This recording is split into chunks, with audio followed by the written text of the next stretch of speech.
timeline.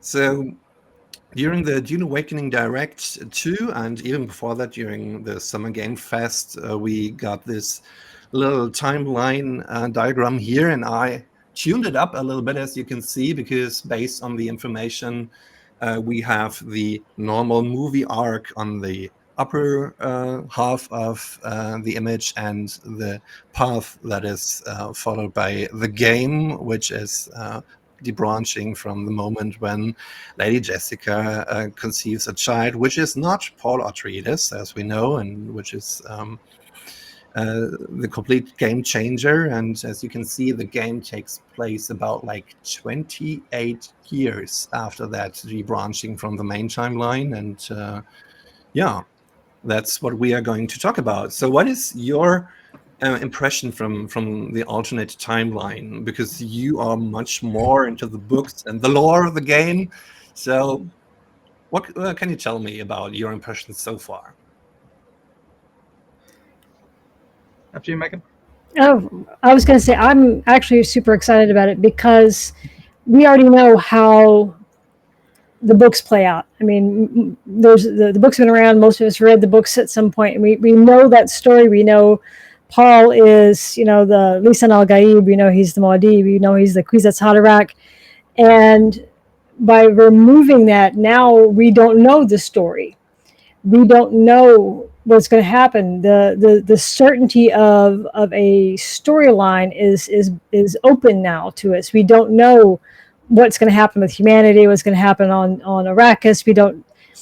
Will there be a marriage down the road that links the two families together? There's all this uncertainty now that Paul did not have, and that we get to have, and so we get to learn how this story is going to play out. We get to see how the spice impacts the universe in a way that is new to us as players. And so I think opening that up as an option for us was really wise to remove Paul completely. And also from a gameplay standpoint, we don't need 500,000 people running around on the map yelling, "I am Lisan al-Gaib." That would be a bit tiring after a little bit. So we removed that completely from the equation, and I think that's going to open up a lot of, especially for role players, a lot of potentiality for what we can do just playing the game.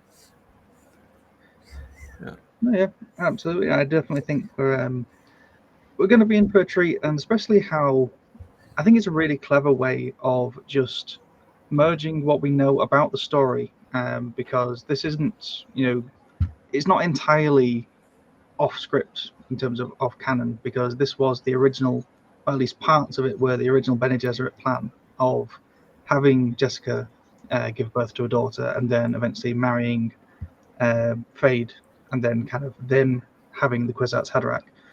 That kind of that gives us an awful lot to play with in terms of sticking really closely to the Dune story without having to follow the books directly.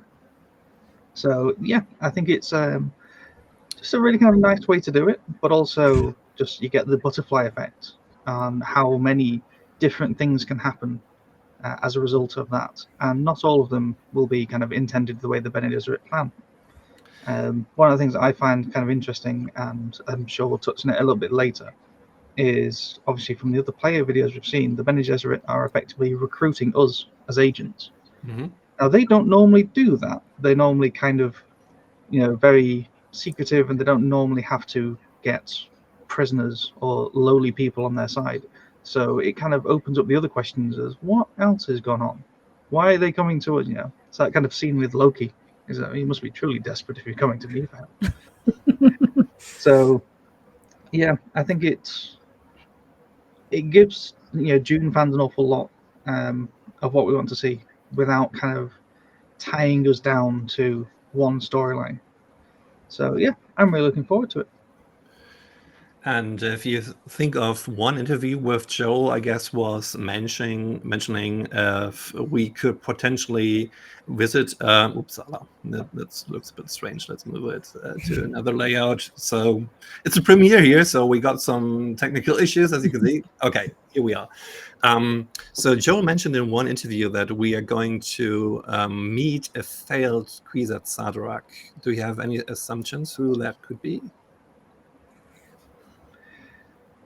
So they say the one of the game's antagonists, so the villains that we're fighting against, is a failed Kwisatz Haderach. Mm-hmm.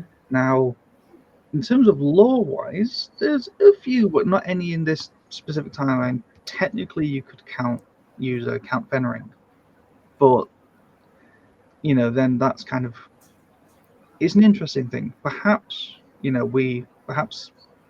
Fade and Aristin had already been married, and they've had a son who is grown up in this kind of extra tumultuous time where you've got both the Atreides and the Harkonnen fighting on Arrakis, which isn't really the greatest place to grow up, as you can probably imagine.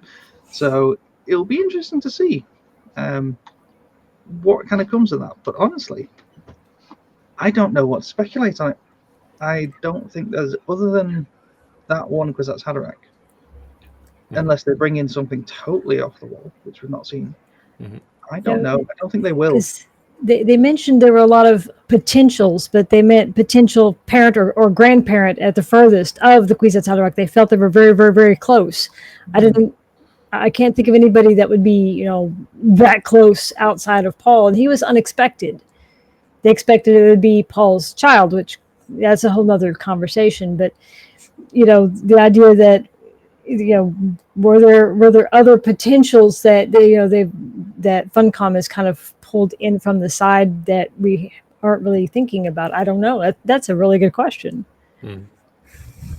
I would put my money on Fate, maybe because following the predictions or the potential selections by the Bene Gesserit, who knows? But